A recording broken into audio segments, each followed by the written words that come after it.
للہ وحدہ والصلاة والسلام علی من لا نبی بعد اما بعد۔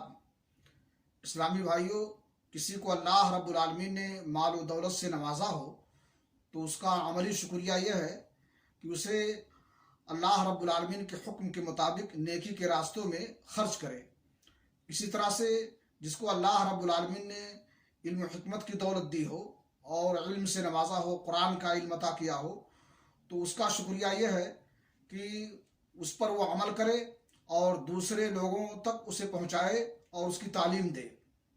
صحیح بخاری شریف کی حدیث ہے، اللہ کے نبی جناب محمد رسول اللہ صلی اللہ علیہ وسلم نے فرمایا، لا حسد الا فی اثنتین، رجل آتاہ اللہ القرآن وهو يقوم بها آناء الليل وآناء النهار، ورجل آتاہ اللہ مالا فهو ينفقه آناء الليل وآناء النهار۔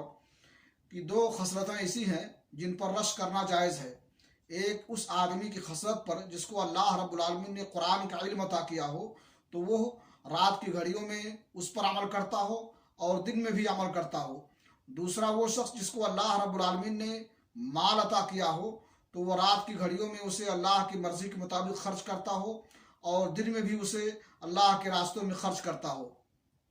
اس حدیث سے معلوم یہ ہوا کہ علم اور مال ان چیزوں پر رشک کرنا، دوسروں کو نفع پہنچانے کے لیے اور ان کی آرزو اور تمنا کرنا، یہ جائز اور درست ہے۔ اللہ رب العالمین سے دعا ہے کہ اللہ تعالی ہمیں علم کو دوسروں تک پہنچانے کی توفیق عطا فرمائے اور اس کے مطابق عمل کرنے کی توفیق دے۔ اسی طرح سے مال اگر عطا کیا ہو تو اسے بھی اللہ کے راستے میں خرچ کرنے کی توفیق دے۔ وآخر دعوانا الحمدللہ رب العالمین۔